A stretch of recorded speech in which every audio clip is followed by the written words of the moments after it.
Well, welcome everyone to the 9th annual No More Week in NWCAVE's No More Summit. My name is Katie Yates, and I am the co-founder and campaign director of Washington Says No More. I want to welcome everyone today for the webinar Finding Justice for Our Relatives, presented by StrongHearts Native Helpline. I do want to mention we're going to have questions at the end, so before I introduce our presenter, please keep involved and use the Q&A button, but we will be answering them at the end. So before we begin, I want to introduce Lori Jump. Thank you, Lori, for joining us. She is the director of StrongHearts Native Helpline.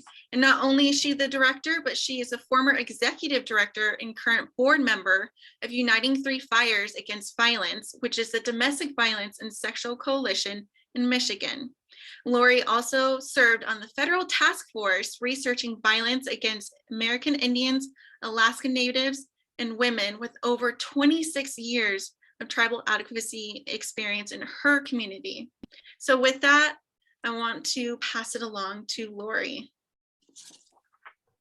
Okay, hi everybody. Thank you for having me. I'm really happy to be here. Katie just gave me a great introduction. I would just add that, or maybe she already said it, I am a citizen of the Sault Ste. Marie Tribe of Chippewa Indians.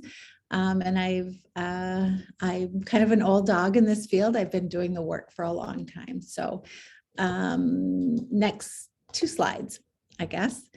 I want to start out with a land acknowledgement, which is something that we like to do in Indian country. You know, we recognize that all of this land at one time was cared for by our relatives, right? Our Native American relatives. StrongHearts Native Helpline's headquarters are in the greater Minneapolis area, which is the ancestral lands of the Eastern Dakota and Wapakute peoples. I personally am from the Upper Peninsula of Michigan, which is the land of the Anishinaabe. You know, I've always been kind of a person who has never really been a history person. I've never enjoyed it. I've always believed that, you know, history happened, let's learn from it, and then kind of get over it, let it go, right? But as Winston Churchill said, those that fail to learn from history are doomed to repeat it. And the truth of the matter is when we're talking about Native Americans and our history, very few people really understand what it is, including, you know, many Native Americans ourselves.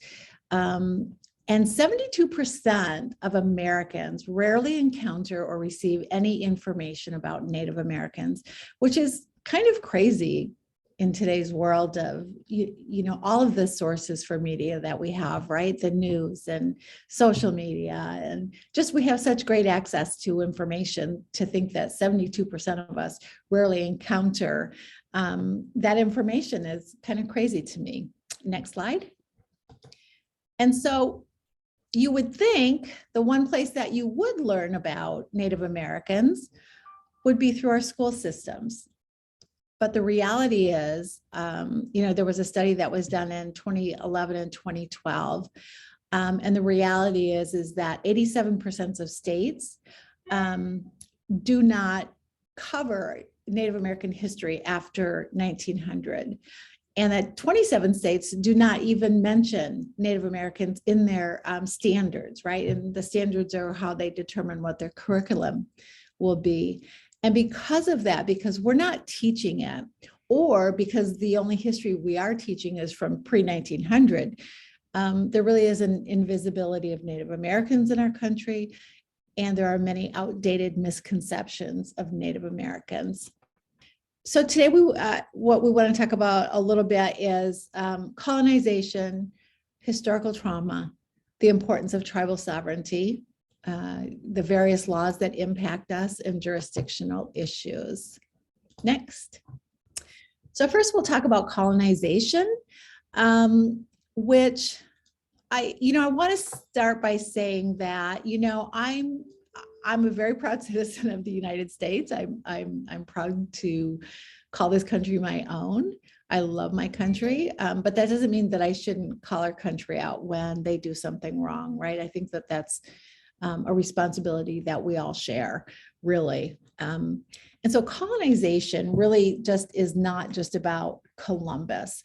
It continues to impact us today. And it's something that most people don't really have a good understanding of colonization. So there are a number of dates that I have here on this slide, starting with the moment of contact. And then all of the things that our government policy has basically put us through as Native American peoples. Our policy has changed over the years. It's been anything but consistent, which is not necessarily a bad thing when you consider some of the policies that we had, right? When you think about it, Native Americans did not become citizens of the United States until 1924. That's, to me, or I'm sorry, 1924. That's crazy to me, right? I mean, we were here. And so that really is kind of nuts to me. We didn't have freedom of religion until 1978. Our right to practice our religion was not guaranteed to us until 1978. So it's really has been a long history of oppression and marginalization. Our land has been taken from us. So much has been taken from us. All of the laws that were passed, didn't just have momentary impacts on us. They continue to impact on us today. Next. So the majority of government policies that I just kind of had on the previous slide were harmful to Native Americans. At the end of the day, the intent of the federal government was to terminate us. And, I think some were worse than others. And the boarding school area is the one that I probably know the most about. And so to me, it seems to have been the most harmful. Our children were taken from their mother's arms at very young ages, and they were stripped of absolutely everything that they knew. Their name, their hair was cut, their clothing was changed. They weren't allowed to use their language. They weren't allowed to practice their spiritual beliefs. Their family was taken, their entire communities were taken from them. And if you look at this picture, on the left side is how they looked when they were taken from their families. And on the right is how they looked after a period of time. Nothing alike. And the sad thing about it is that, so many of our children died in those schools. But even when they were able to return home, they didn't belong, right? Their families, their relatives thought they were too white for their Native communities. And yet these same kids could never be white enough to make it in mainstream society. And so, is it so any wonder really that, we have people today that feel so disenfranchised and so disconnected from not only their, society as a whole, but their own communities. I think it just is really so sad, right? Next slide. And so historical trauma is a collective trauma that's been suffered by a group of people due to historical events that were destructive to their physical, mental, emotional, cultural, and spiritual way of life. And I think when you look back at the policies of the United States, and again, for me, the one that really stands out is the boarding school, we can definitely say that Native Americans experienced historical trauma. I mean, our entire history as Native Americans has been traumatic since the moment of contact. And I don't think a lot of us know that, right? Again, our history is not taught. And if you don't seek it out, you don't know it, right? You don't know what you don't know. But on top of that, even when we do know about it, it's a topic that we don't talk about, right? We still have so many people who endured the boarding schools and they don't talk about it. And if we don't talk about it, if we don't know about it, how do we heal from it? Right? I don't think we do. And so what happens is that we pass that trauma on to our children, and they pass it on to their children, and it just continues, right? And so, trauma travels through family lines until somebody is ready to heal it. And like I said, I think the really disturbing thing to me is that so many of us don't know why we are the way we are. And if we knew our history, if we could go back and look at what our parents and grandparents endured, we'd have a much better understanding of where we are today. Next. So when you work in Indian country, I think it's critical that service providers need to understand why Native Americans feel and act and live the way we do. And, I'm not talking about making excuses for people. These are reasons. I'm talking about the reasons we are the way we are. And that's an important distinction, because excuses is when you just don't want to accept responsibility for something. But a reason is why something actually exists. And so when you look at this, and this, I think this photo just kind of says it all, right? I mean, somebody by themselves, their head down, they're just alone, nothing around them, right? They, is it any wonder that we're angry and frustrated, that we have poor coping skills, that we, use and abuse drugs and alcohol? We don't have any self-esteem. There isn't anybody that we trust. We experience higher rates of depression, right?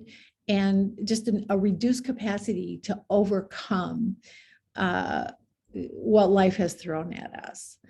So I think really understanding that is a critical piece. Next. When we look at the statistics for violence against Native Americans, they are just outrageous, right? 83% of Native Americans have experienced violence in their lifetime. 56% of women have experienced physical violence by an intimate partner. And actually, it's about the same for sexual violence for women. And when we look at sexual violence in particular, 97% of women experience that sexual violence at the hands of an interracial partner. So somebody from outside their own race, right? And that's an important statistic when we talk about jurisdiction.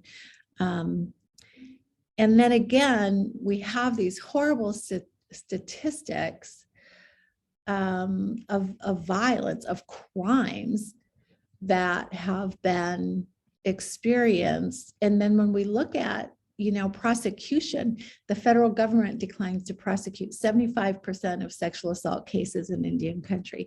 That's ridiculous. If you had a local prosecutor who had a epidemic of sexual violence in their community and they declined to prosecute 75%, there would be an uproar, right? There'd be a public outcry. And yet this has been the standard in Indian country for years.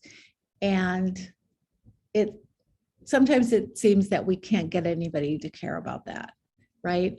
And that contributes to the reasons why people don't report the crimes against them. I mean, it just contributes to so much. And it's unacceptable, right? Next. When we look at tribal nations, because that's what they are, tribes are sovereign nations, and they have the authority and responsibility to establish tribal laws to protect their community, to protect their citizens, just as the United States does and the states. They have that responsibility to enact tribal codes and laws. They have the authority to define what crimes are. And this is something that's really important because, how domestic violence or how sexual violence is defined in one tribal community may be very different from how it's defined in your state court or in another tribal community. And so, they, again, they have the right to prescribe remedies and punishments, all of that and more, right? They have all of those rights and responsibilities, but they do have limitations.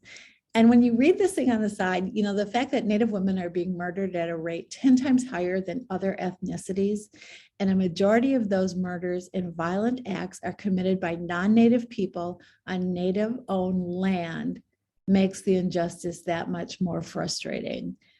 These cases are not being prosecuted. And, there's a reason for that, So next slide. There are many things that, limit the authority of tribes, starting with the US Constitution, which defines tribes as dependent nations. So much of what we do is subject to either the approval of the United States or limitations that are either the result of congressional action when they pass a law or Supreme Court precedents. And all of these cases that are listed on the left side are things that either provide limitations or requirements that we have to follow. If you remember nothing else, please remember Oliphant v. Suquamish. It's a 1978 court case that eliminated tribes' inherent jurisdiction to prosecute non-Indians for crimes committed on tribal lands. And when you think back to that statistic, when I was talking about sexual violence, and 97% of those cases being at the hands of a non-Native person, tribes cannot prosecute those persons.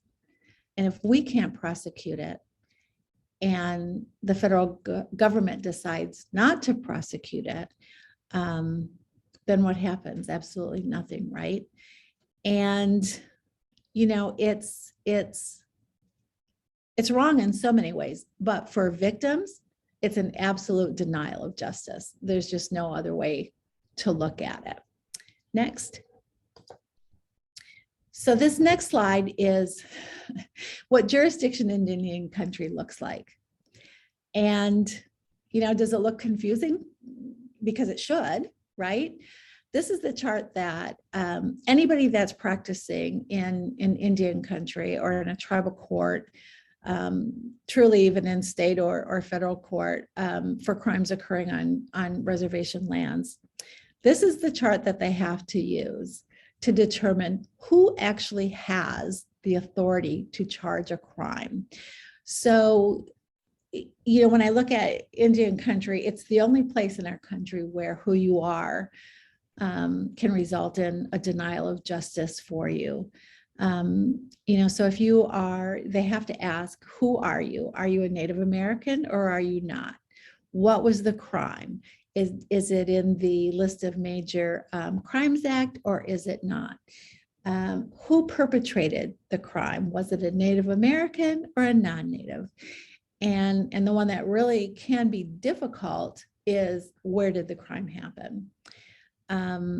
Most of reservation lands and tribal properties, we don't have fences around it, right? And sometimes our boundaries run through forests or rivers or streams.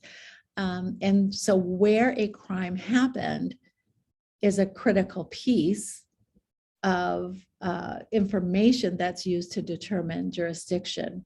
And there have been cases where, there's a fight over it. Well, the gun was actually shot from non-Native land, but the victim was standing on a piece of trust property, right? Who has jurisdiction? It's very, very confusing.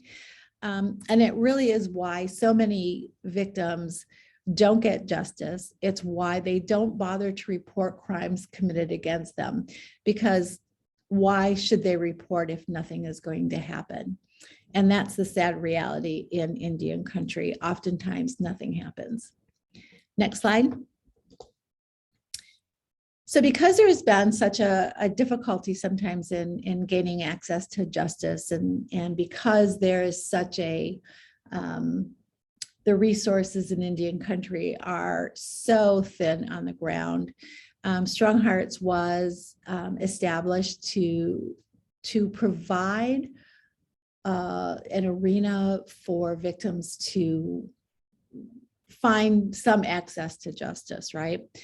And if not justice, actually to just support, which can be critical. StrongHearts is the very first national helpline for Native Americans of any kind, really.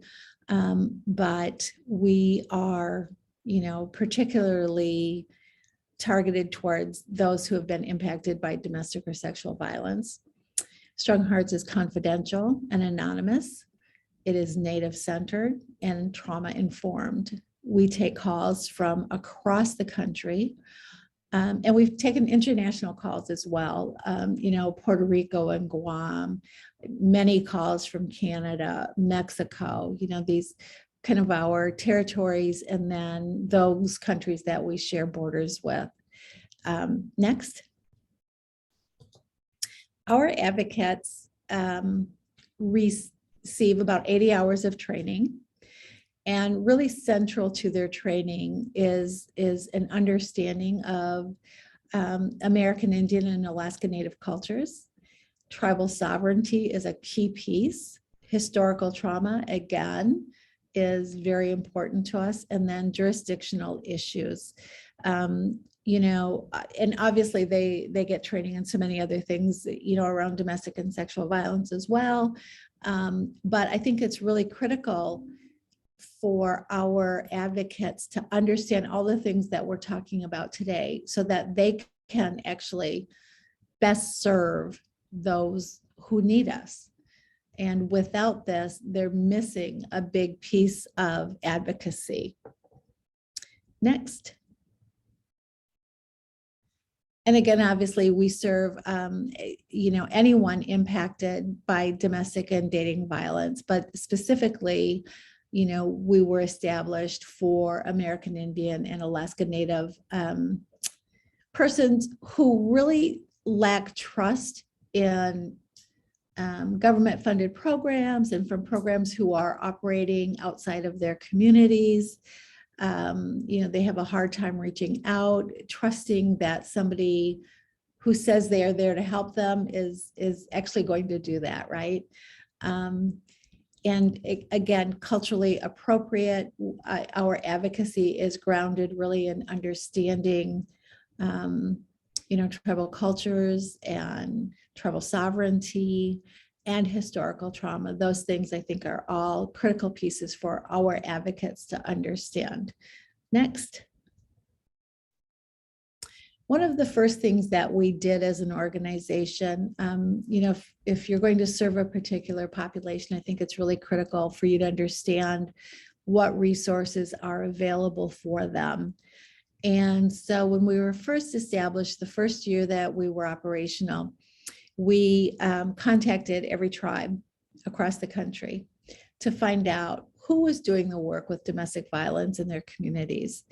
And what we were able to find was there are, as of today, 267 Native-centered direct services that are offered either through tribal programs or through somebody that has a close affiliation with them.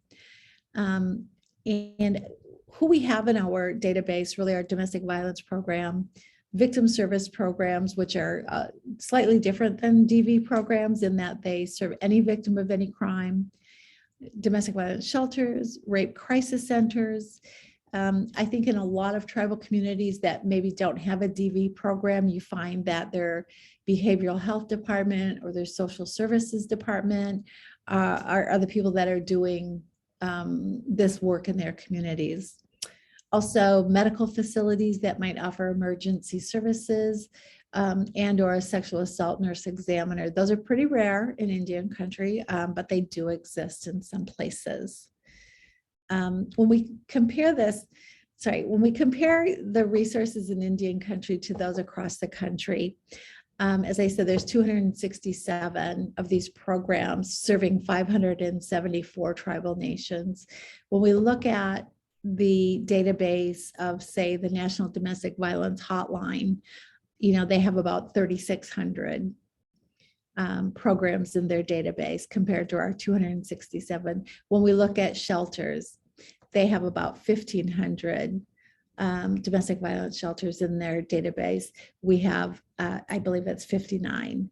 And so clearly the opportunity to access really culturally specific Native-centered services is not really available to most of us. Okay, next. So I think we all have an obligation really to understand our history, right? And how it impacts our lives today, not only for ourselves, but really for those that we serve. And so if you're working with Native Americans, it's really important to understand that, American Indians and Alaska Natives are not simply a racial group. They are nations. And as such, it changes, how we do what we do, right? Tribal sovereignty really is at the core of our advocacy.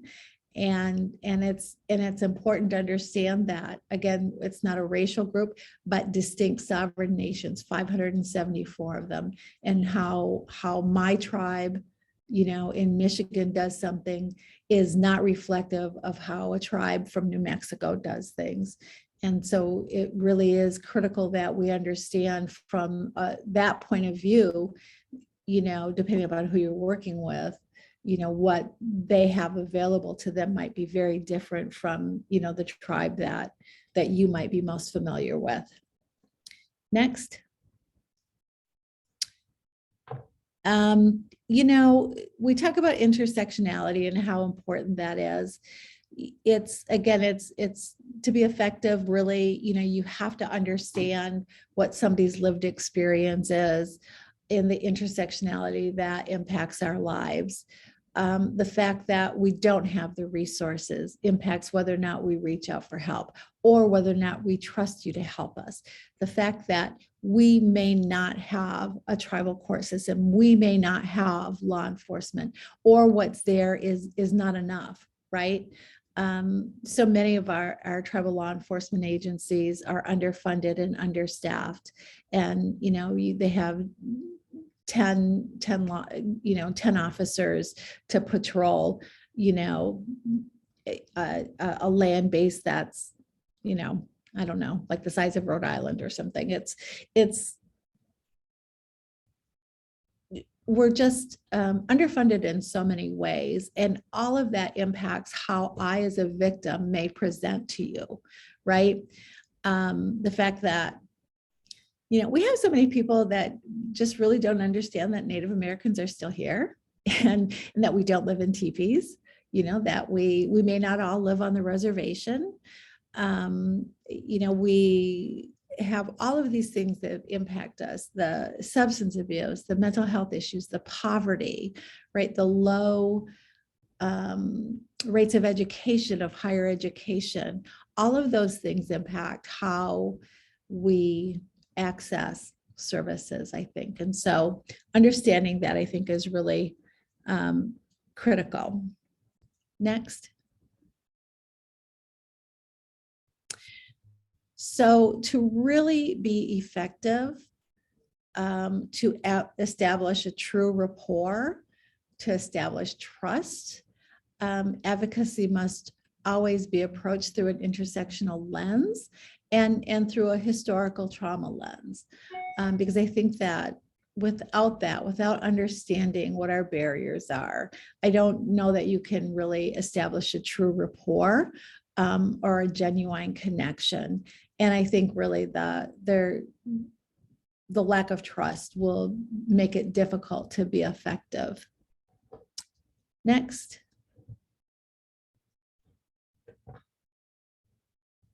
So when you're considering what your advocacy might look like and how you might work with Native Americans or Alaska Natives, remember that, we don't all look like the picture on the left, right? We have made progress, that there are 574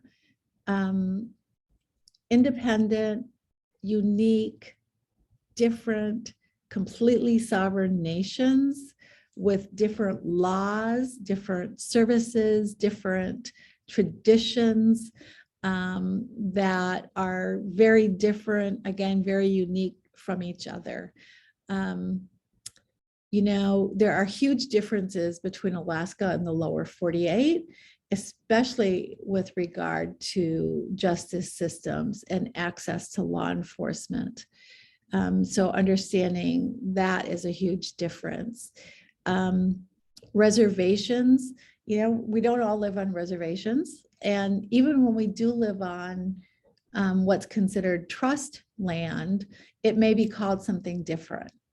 First, it goes by many different names depending upon what part of the country you're at. They might be considered villages or pueblos. Rancheria is another one. Don't lump us all together. We're all very unique, very different.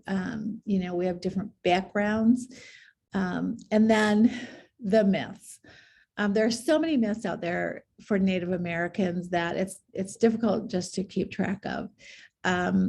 We are not all casino rich, right? Very few are. We do pay taxes, right? There's, so many myths. We don't, like Native Americans don't pay taxes. Native Americans have access to free education and free healthcare. That is not true for everybody.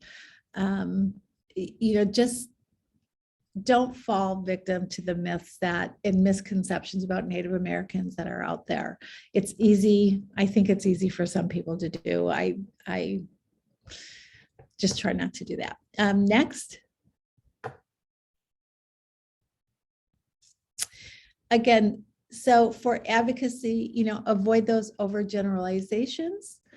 Always use a victim-centered and empowerment-based approach.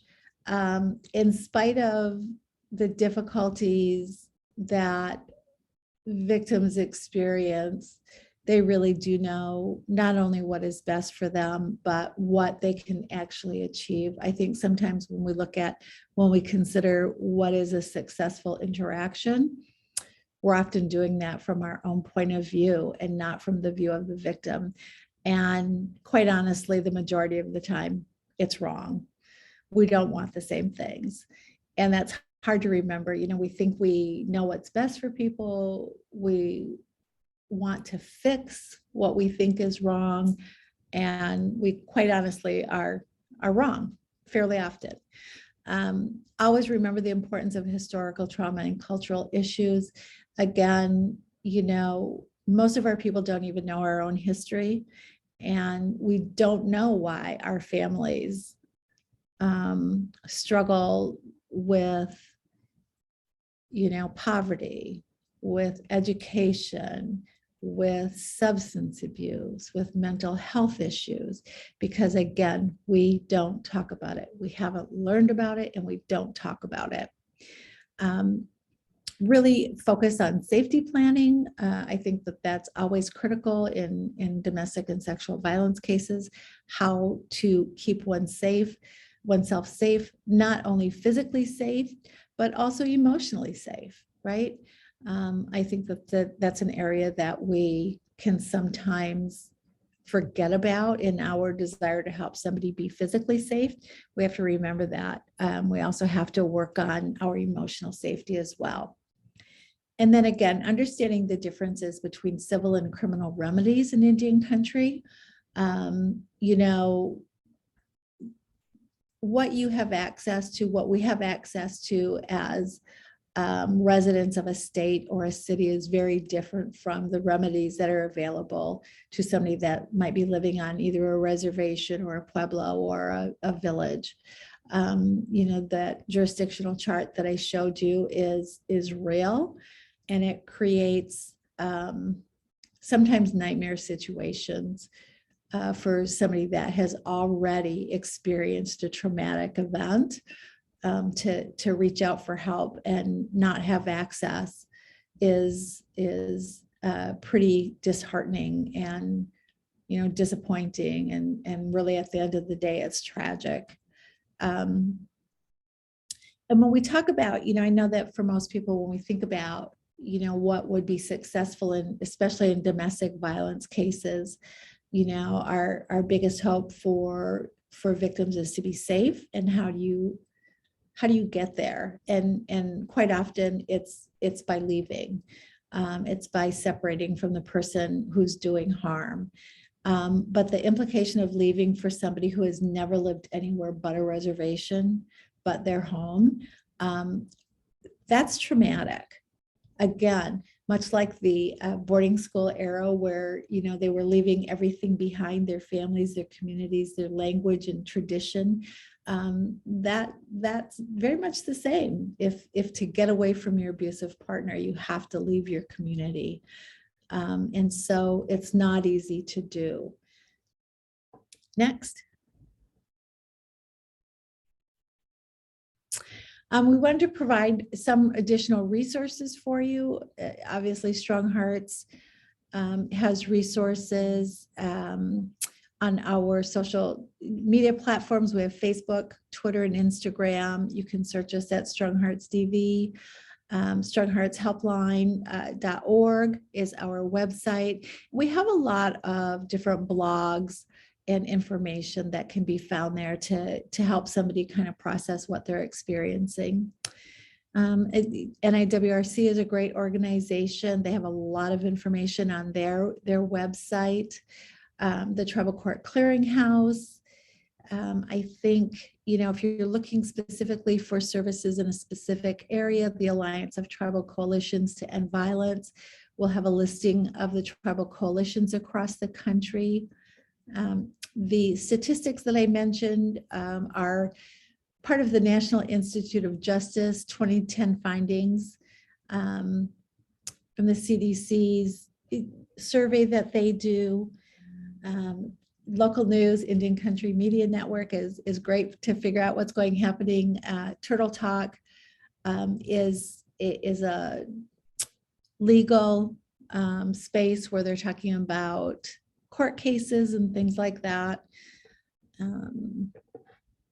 Next. And I guess that's my presentation. I wanted to give you an idea of why victims maybe present the way they do. And a lot of that has to do with not only with what has happened to them, but also the history that their family has experienced. Are there any questions or? Yeah, let's start opening it up for questions and answers. So as we're getting those sent in, I do see we have one comment. Genetic markers of trauma carry on for generations. So that's a thought right there. You talked about how deep rooted the trauma is. Lori, can you go in a little more about some thoughts regarding that?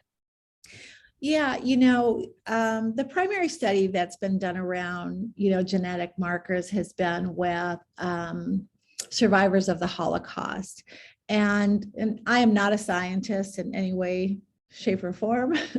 So it'll be a little difficult to discuss this in a really educational sense. But the reality is that they have found differences in genetics, the genetics of the children and grandchildren of survivors of the Holocaust. And so, related to trauma, right? Related to the trauma that they lived. And I think that although there hasn't been any recent studies, I don't think around Native Americans, I think we can apply that same body of work to Native Americans when you consider, the impact has been very much the same. When you look at as I say, the traumatic events that we've experienced, and the lack of general knowledge around that, I think is so little compared to what's happened. I think as if you were to talk to a high school student, they would know much more about the Holocaust than they would about the genocide experienced by Native Americans, right? And I think that that's by design, really. But that's a whole other story, I think. But I think it's we can't overstate the impact of trauma. I think there's this general desire to think that we can just pull up our bootstraps and get on with our lives, but it is not that simple. We are changed, not just emotionally, but physically, right down to our genetics by trauma. And I think very few people know that.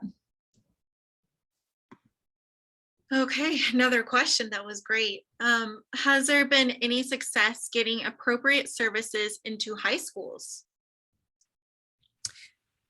I think that's a very individualized question, right? Because I think that depends upon where you are and who your administrators are at your high schools are. In my hometown, it was very difficult to get into our high schools when I was doing the work at a local level. But as a national service, we have gotten some of our materials into some high schools, which I think is awesome. But I think it does depend upon the leadership at your school. Boy, I just said, we called it the ISD at home, but on who your school system is administered by. Those administrators have a lot of power. So if you can get in with them, I think that's a good move. Can you describe what types of abuse are predominantly reported to StrongHearts services and what are needed? Yeah, I can tell you a little bit about our most recent, I'm just going to try to pull it up here real quick. So we do, one of the things that we've been able to do, which I think is also really interesting, we look at studies which take years to, number one, you have to develop them and then conduct them, and then you have to analyze all the data. It can be years. The 2016 data that we cite most often was really from a study that started in 2010. And so it's, it can take 5 or 6 years. And so one of the things that I think we are able to do is really provide data in real time and looking at, kind of what's trending. Let me grab my most recent report that we just did. And I can give you some real-time data about what we're hearing on our lines. So for instance, I can tell you that, let's just say for the month of February, we had almost 900 contacts. Of those, about 700 of those were related to intimate partner violence. One of the things that we have experienced as the only helpline really for Native Americans is we get a lot of people who are looking for help and don't know where to turn, and they see a helpline for Native Americans, and so they call us. It's much less now than it used to be, but when somebody reaches out for help, it's so hard to reach out for help that we do not want to leave them hanging. And we do our best to help them find a resource. The other group of people that we get a lot of calls from are administrative calls, right? So it might be somebody that's working at a local tribal program and they're trying to find a resource for somebody. Or they have a tribal member that's living in Florida and they're trying to get them home to South Dakota or wherever those locations might be. And so what we can do is we can check out our database and help them find resources. Obviously, our preference is to refer to a Native resource, but given the resource disparity, that's not always possible, right? And so we will then go to a non-Native resource if we need to. I can tell you that, so in the month of February, 66% of our contacts experienced emotional abuse. For 60%, it was physical abuse. 31% experienced sexual abuse. 26% was financial. And so it really covers the entire kind of gamut of abuse that's out there, right? And our top needs really have been, I think the number one need that we've noticed in Indian country, and this is something that we found to be different from the National Domestic Violence Hotline, was peer support, right? Sometimes people don't need or want a resource. Sometimes they just need to be heard. They just need to hear somebody tell them that what you're experiencing is not okay. It's not your fault, right? There's nothing you could have done to stop this. And you're not crazy, actually. And so that peer support and validation and empowerment are critical pieces of what we do. It's probably the biggest thing that we do is supporting somebody in that moment where they just don't know what to do. 27% were looking for shelter. Again, shelter is very hard to find, especially one that is Native centered. 21% needed legal advocacy. 14% were looking for maybe like a support group of some sort. And then 8% needed emergency transportation, which again, very hard to find for somebody that's like, okay, I've made the decision to get out of here, but I don't have a car. What can I do? And I think one of the hardest lessons that our advocates learn working here is that you can't always find a resource that somebody needs, right? And sometimes all you can offer them is that validation and peer support. And do your best to find something, but it's just not always possible. When I look at the age range for last month, we had it goes all the way from under the age of 13 to the oldest person was between the ages of 76 and 78. Wow. So again, we know that domestic and sexual violence impacts people across the lifeline, right? Our lifespan. Majority of people were from the mid-30s range. And so it was, again, contact ages across the entire span. So we know that it impacts everybody. We do have another question. Sure. How much sex trafficking awareness prevention and resources are available to schools and domestic violence organizations, as well as tribal communities? Not enough would be the quick answer. Sex trafficking is, certainly we do take some calls around that. Resources for trafficking in general are very limited. It is an area that I think is getting more attention, but we are really behind the 8 ball. So there's not enough people doing that work, and there's not enough awareness. There's not enough, especially with sex trafficking. I feel like there's still a huge educational piece that needs to happen so that people can stop looking at sex trafficking as simply prostitution and understand that, for probably the majority of people, they are being trafficked, and it's not something that they chose to do, right? So it's not a sex worker, it's somebody that has been forced into this situation. So I think we still need to do a lot of education around that. Are reports taken by tribal police treated like local law enforcement, or do they follow different laws of the tribe in the county? Yeah, they may. Again, it is completely unique to each tribe. Some tribes do follow very much along with what state or federal definitions are, and but some don't, right? And that's their right as a sovereign nation, is to define those crimes the way they want to. We certainly have similar processes, right? Law enforcement responds, a report is taken, it's forwarded to a prosecutor, and then on to the court system if they decide to prosecute those cases. So very much, I think the response can be very similar, or it can look very different. Courts in Indian country can go from a traditional court, and when I say traditional, I'm thinking in terms of a cultural tradition, right?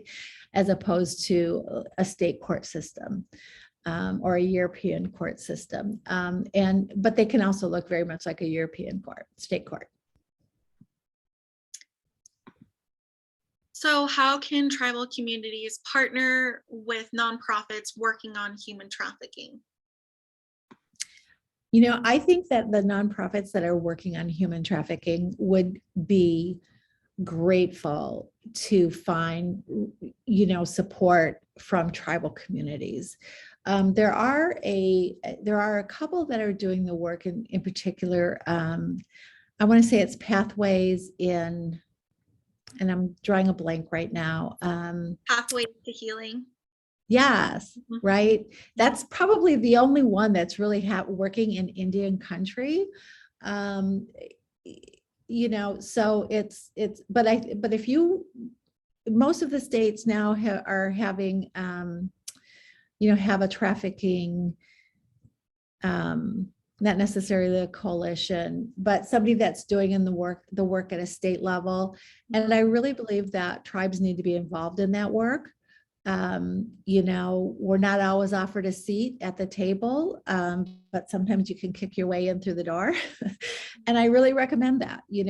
I think that we have to, state organizations need to understand that tribes in their state have a stake in the work that they're doing, and we need to be offered a seat. And when we aren't offered those seats, I think we have to fight our way onto them. How can non-Native advocates best help our Native brothers and sisters besides financially? I think by understanding their history, right? And understanding not just their history, but also, why they may or may not report, why they may or may not trust organizations, why they may not ask for help. It can be very hard to overcome all of those things that we don't talk about, and we don't even know why we don't trust, right? And so really understanding that, and then letting them lead the way. So many times, like, as I said, we want to fix things. We want to say, oh my gosh, this is what you want, this is what you have to do, right? Well, that's not our place. We really should be empowering them and saying, number one, what do you want to do? What do you want to happen? But also, what do you think you can do? Because I might want to leave and move back to California, but I may not have the ability to do that at this moment in time. So really taking it one day at a time and letting them kind of, decide what it is that they can do today. What are some tribes that you've specifically worked with. We have people from all over the country tuning in. And so I know specifically for NWCAVE, we work with Cowlitz Indian Tribe in their Pathways to Healing program. Are there some that you can mention to other people tuning in from different states? Well, we're working with about 200 of the tribes, I would say, that are in our database. As I said, we have 267 Native-centered service providers. And so those are primarily tribal programs. Navajo Nation, we are part of our resource database. At Home in Michigan, my tribe, the Sault Ste. Marie Chippewa, their program is in our database. We probably, as I said, we have 267. There are 574 tribal nations, but some of them work together, and I'm thinking specifically of Alaska that has 229 tribes. Each one of them may be very small and not have a program, so they work together with others in their group. We were just, the Tanana Chiefs organization in Alaska just reached out to us to form a partnership. And so we'll be working closely with them to try to increase the services in Alaska, but really across the country. We're working with the tribes, and we're so grateful to have them in our database. I should mention that when somebody calls us, and obviously that peer support is a critical piece, but the other piece that we always try to do is refer them back to a service provider in their community. Ongoing support, as I'm sure you all know, is critical, for survivors of domestic violence and sexual violence. And so we always try to refer them back to somebody that can provide that ongoing support. They certainly can call us back, and we're happy to talk to people more than once, but for their own wellness, they shouldn't have to tell their story every time they need help, right? And so if they establish a relationship with somebody local, they don't have to do that. And so they can get a little more intense, support from somebody that's at their local level. Well, Lori, we're reaching our time, and I so appreciate you jumping on and presenting this crucial information and for the audience and their questions. I do want to remind everybody to learn more at strongheartshelpline.org, and we also have the hotline on the screen, 1-844-7-NATIVE. That's 1-844-7-NATIVE. Thank you, Lori. I really appreciate your time. And once again, everybody, this is today's webinar. We have more throughout the week, ending on Friday. So make sure to tune in at wasaysnowhere.org/events to find out more about our free webinars. And together we can end domestic violence and sexual assault. Thank you, everybody, so much. Take care. Thank you.